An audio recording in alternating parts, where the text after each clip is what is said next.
Logical evening class, welcome to G Quiz. In this G Quiz, we are going to discuss daily 20 current affair questions, which will be from the newspapers, which include The Hindu, Indian Express, और जो भी particular day से important questions बन सकते हैं, आपके exam point of view से important हो सकते हैं, वो हम यहाँ पर डिस्कस करने वाले हैं। इसके अलावा लास्ट में एक क्वेश्चन होगा आपके लिए, जिसका आंसर आपको कमेंट बॉक्स में देना है। उसका सॉल्यूशन हम नेक्स्ट वीडियो में डिस्कस करेंगे।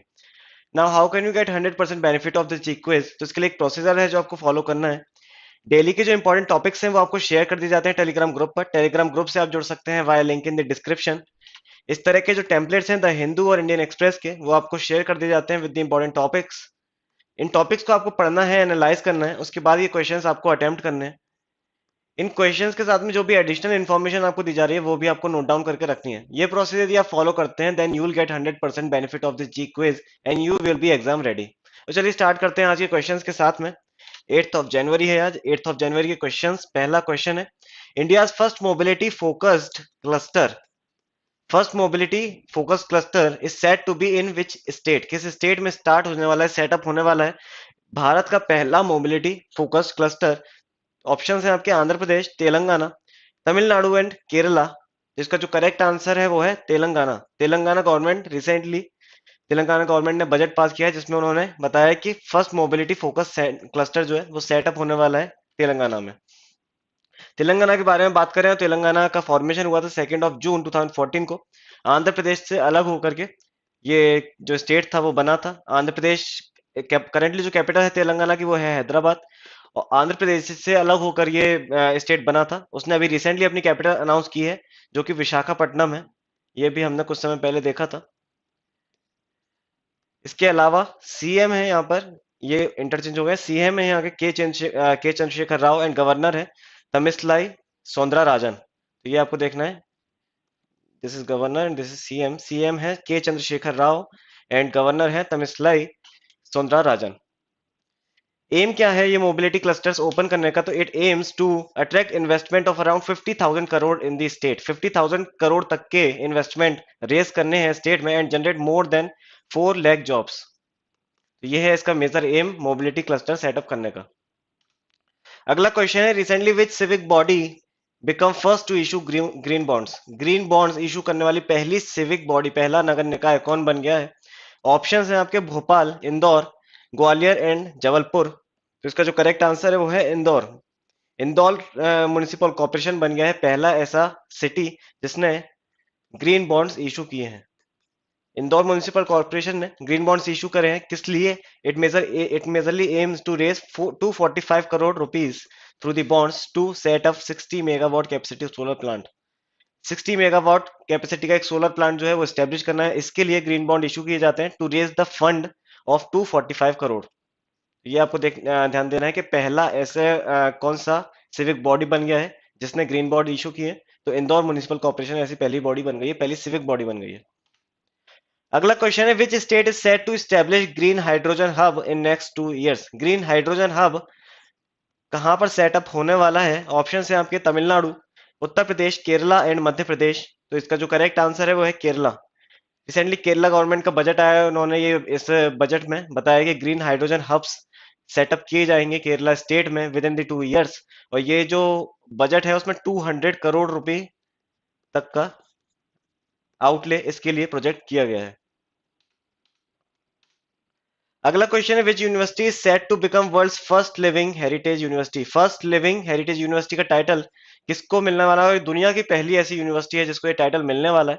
ऑप्शन है आपकी नालंदा यूनिवर्सिटी, विश्व भारती यूनिवर्सिटी, शारदा पीठ एंड पुष्पगिरी विहार। इसका जो करेक्ट आंसर है वो है विश्व भारती। विश्व भारती यूनिवर्सिटी ऑफ कोलकाता, कोलकाता की यूनिवर्सिटी है विश्व भारती, जिसे रिसेंटली अनाउंस किया गया है कि इसे world's first living heritage site, first heritage university का जो अवार्ड है वो देने वाले हैं, टाइटल जो है वो देने वाले हैं। 1921 में इसका एस्टेब्लिशमेंट किया गया था, और किसके द्वारा इसका एस्टेब्लिशमेंट किया गया है? रविन्द्रनाथ टैगोर, इंडिया के पहले नोबल लॉरेट जो थे रविन्द्रनाथ टैगोर, उनके द्वारा इसका एस्टेब्लिशमेंट किया था गया था विश्व भारती यूनिवर्सिटी का। अगला क्वेश्चन है, who has launch its conversational AI chatbot named Bard? कुछ समय पहले हमने देखा था दिसंबर 2022 में कि चैट जीपीटी करके एक चैटबॉट जो था वो आया था। ओपन एआई ने इसे डेवलप किया था। अभी रिसेंटली एक बार्ड नाम का चैटबॉट भी लॉन्च किया गया है, एआई चैटबॉट लॉन्च किया गया है। किस कंपनी ने ये चैटबॉट लॉन्च किया है?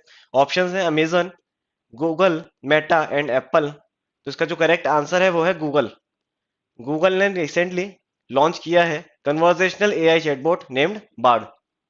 और चैट जीपीटी आपको पता होना चाहिए, चैट जीपीटी ओपन एआई ने लॉन्च किया था कुछ समय पहले। Recently, Aaron Finch announced his retirement from the international cricket. He played from which country? Aaron Finch ने रिसेंटली अपना रिटायरमेंट अनाउंस कर दिया है। किस कंट्री के लिए खेलते थे? ऑप्शन है आपके England, New Zealand, West Indies and Australia. तो बड़ा इजी क्वेश्चन है, ऑस्ट्रेलिया इसका करेक्ट आंसर है। एरन फिंच ऑस्ट्रेलिया के प्लेयर थे जिन्होंने रिसेंटली इंटरनेशनल क्रिकेट से रिटायरमेंट अनाउंस कर दिया गया। ये जो आप पिक्चर में देख पा रहे हैं, यही है एरन फिंच जिन्होंने रिसेंटली रिटायर कर गए हैं इंटरनेशनल क्रिकेट से, और ऑस्ट्रेलिया के लिए ये खेला करते थे। विच union ministry has recently launched युवा संगम पोर्टल? युवा संगम पोर्टल किस मिनिस्ट्री के द्वारा लॉन्च किया गया है? ऑप्शंस है defence ministry, finance ministry, Ayush ministry and education ministry. इनमें से किस मिनिस्ट्री के द्वारा युवा संगम पोर्टल लॉन्च किया गया है? तो इसका जो करेक्ट आंसर है वो है एजुकेशन मिनिस्ट्री। करेंटली हमारे यूनियन मिनिस्टर ऑफ एजुकेशन जो है धर्मेंद्र प्रधान, उनके द्वारा स्टार्ट किया गया है Yuva Sangam portal.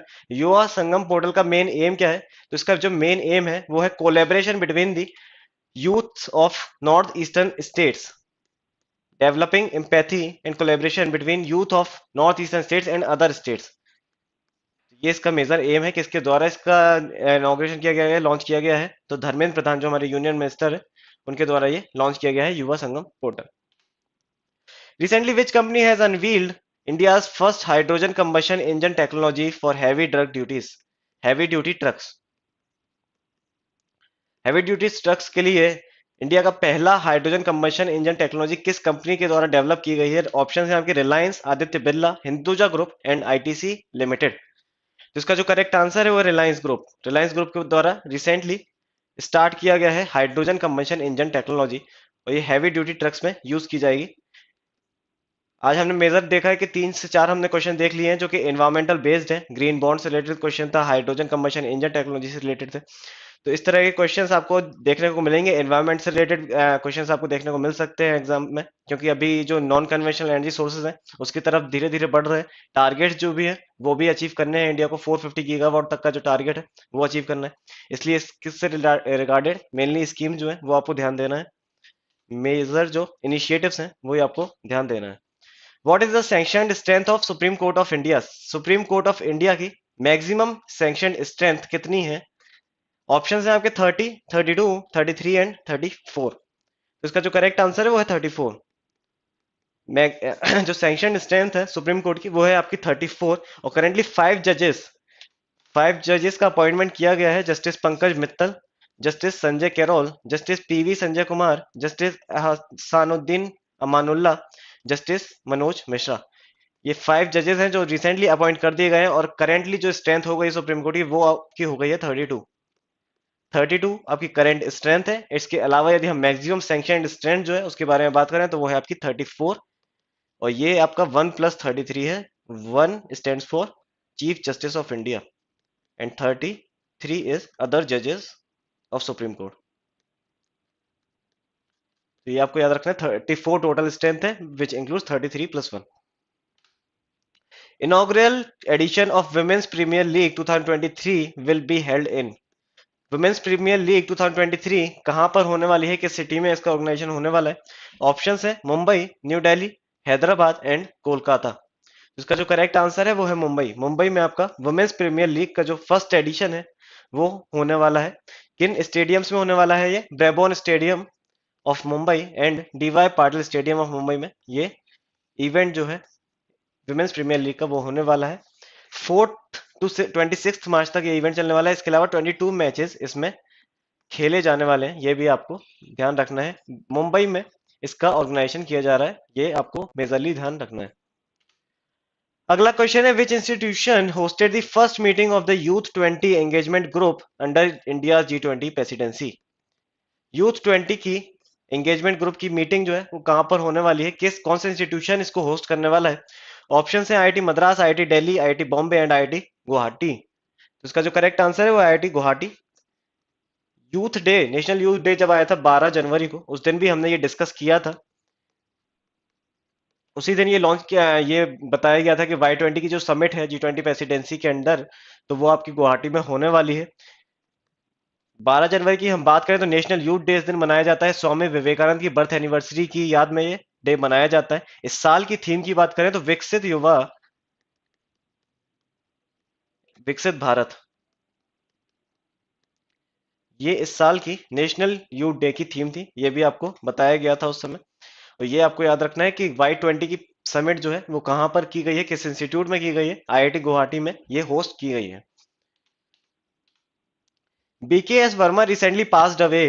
He was the known for his contribution in which field? BKS Verma recently passed away. किस फील्ड से ये सरोकार रखते थे? ऑप्शन है आपके music, literature, painting and actor. तो इसका जो करेक्ट आंसर है वो है पेंटिंग। पेंटिंग से एसोसिएटेड थे वीकेएस वर्मा, जिनकी रिसेंटली डेथ हो गई है। काफी फेमस पेंटिंग्स थे इन्होंने बनाए थे। Knowing for his romantic style of art, he was also popular for stage shows where he painted to poetry rendering और dance perform before an audience. ये आप जो देख पा रहे हैं पिक्चर में, यही थे बीकेएस वर्मा, जिनकी रिसेंटली डेथ हो गई है। पेंटिंग से एसोसिएटेड है, ये आपको याद रखना है। इसके अलावा कल हमने बात की थी वानी जयराम, जिनकी रिसेंटली डेथ हुई थी। ये आपके सिंगिंग से एसोसिएटेड थे। तो ये भी आपको रिसेंटली जो डेथ्स हैं वो भी आपके एग्जाम्स में पूछे जा सकते हैं करंट इवेंट्स के। Recently India sent humanitarian and disaster relief to which nation? Option है Turkey, Syria, Georgia, both A and B. तो इसका जो करेक्ट आंसर है वो है Turkey and Syria, both A and B इसका करेक्ट आंसर है। रिसेंटली इंडिया ने ह्यूमैनिटेरियन ग्राउंड्स पर डिजास्टर रिलीफ फोर्सेस भेजे हैं। इंडियन आर्मी की एक मेडिकल टीम गई है। इसके अलावा NDRF, national disaster response force भी जो है वो गई है इंडिया की, to provide relief to the disaster happening in the Turkey and Syria. How many battalions does NDRF consist of? NDRF की बात की है हमने, तो एनडीआरएफ के बारे में एक स्टैटिक क्वेश्चन है, कितनी बटालियंस है करेंटली एनडीआरएफ में? ऑप्शंस है 8, 10, 12 एंड 14। तो इसका जो करेक्ट आंसर है वो है 12। करेंटली एनडीआरएफ में टोटल 12 बटालियंस हैं। जब इसका स्टेब्लिशमेंट किया गया था उस समय इसमें 8 बटालियंस थी, बट करेंटली इसमें 4 बटालियंस बढ़ गए हैं। करंट जो पोजीशन है उसमें 12 बटालियंस है एनडीआरएफ में। एनडीआरएफ की बात करें, इसका स्टैब्लिशमेंट किया गया था डिजास्टर मैनेजमेंट एक्ट 2005 के अंतर्गत, और सेक्शन 44 में आपका मेंशन है NDRF, section 44 of disaster management act. इसके अलावा बात करें current director general of NDRF, तो ये हैं आपके आईपीएस अतुल करवल। तो ये भी आपको देखना है कुछ static facts regarding the NDRF. 15th question है, likewise Turkey earthquake, earlier India has also faced an earthquake in Bhuj, when was the Bhuj earthquake took place? Turkey की तरह ही इंडिया में भी एक विशाल अर्थक्वेक आया था जो कि काफी इंपैक्ट किया था India as well as Pakistan पर। तो किस ईयर में ये भुज अर्थक्वेक जो है वो आया था? ऑप्शन है आपके 2000, 2001, 2002 एंड 2003। तो इसका जो करेक्ट आंसर है वो है 2001। 2001 में भुज अर्थक्वेक आया था, जिसने इंडिया और पाकिस्तान के भी पार्ट्स में काफी डिस्ट्रक्शन किया था। 7.7 मैग्नीट्यूड तक का ये जो था अर्थक्वेक था, और मैसिव डिस्ट्रक्शन इसने किया था on the day of Republic day, 26 of January 2001 को ये अर्थक्वेक आया था, और इसने मैसिव डिस्ट्रक्शन किया था in the parts of India and Pakistan. Prevention of money laundering act, money laundering से रिलेटेड एक आर्टिकल था आज द हिंदू में, कुछ केसेस कुछ जजमेंट से जो आए थे इसके बारे में, prevention of money laundering act के बारे में। किस साल इसका इंट्रोडक्शन किया गया था? ऑप्शन है आपके 1998, 2002, 2006 एंड 2010।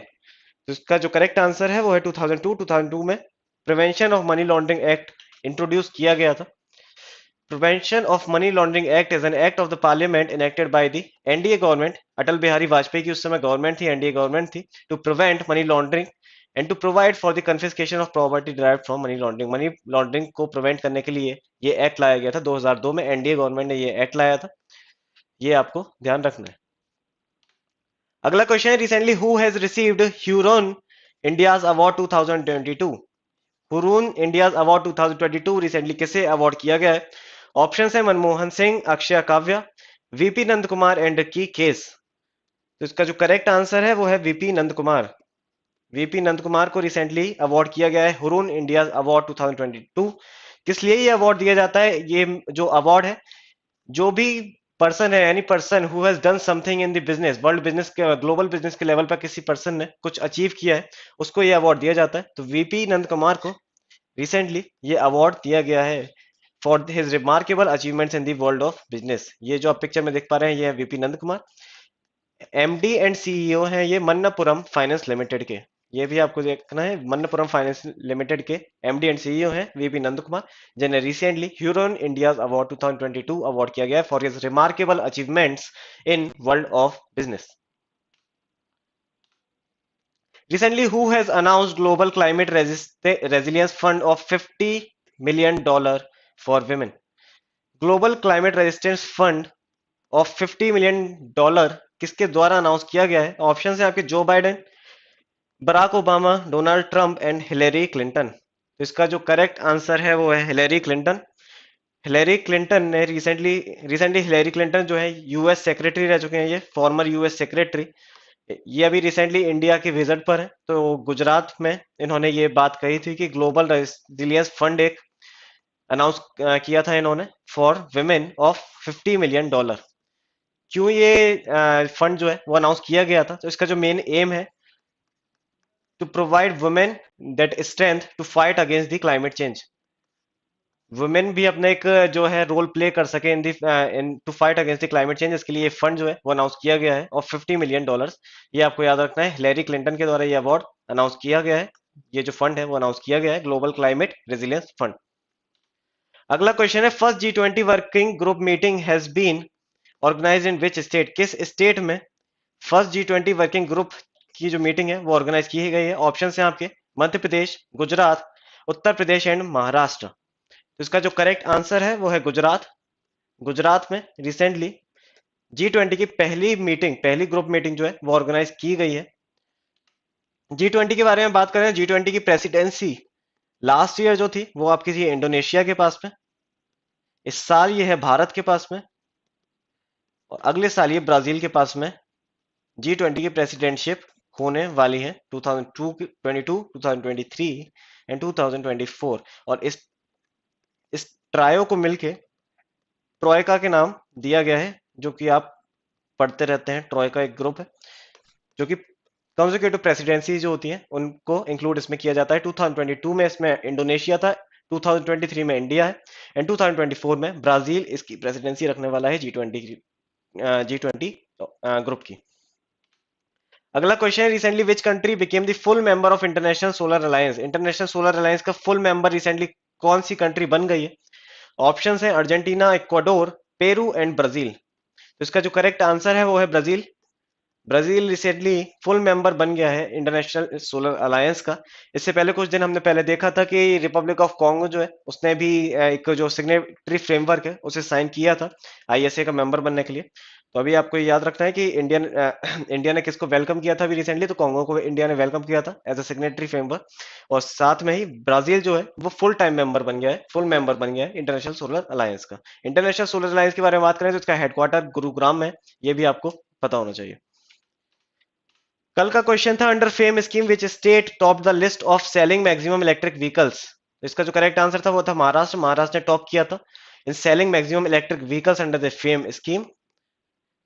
कल के लिए क्वेश्चन है आपके लिए, recently in which state Asia's biggest chopper factory establish? Asia की बिगेस्ट चॉपर फैक्ट्री कहां पर स्टैब्लिश की गई है? इसके लिए HAL ने ये डेवलप किया है। ये हिंट है आपके लिए इस क्वेश्चन में। HAL ने ये डेवलप किया है एशिया की बिगेस्ट चॉपर फैक्ट्री किस स्टेट में स्टैब्लिश की गई है? ऑप्शन है आपके उत्तर प्रदेश, कर्नाटका, तमिलनाडु एंड केरला। इसका आंसर आपको कमेंट बॉक्स में देना है। इसका सॉल्यूशन हम नेक्स्ट वीडियो में डिस्कस करेंगे। मिलते हैं कल कुछ नए क्वेश्चंस के साथ में, तब तक पढ़ते रहिए। Enjoy your studies and stay tuned with विज्ञ।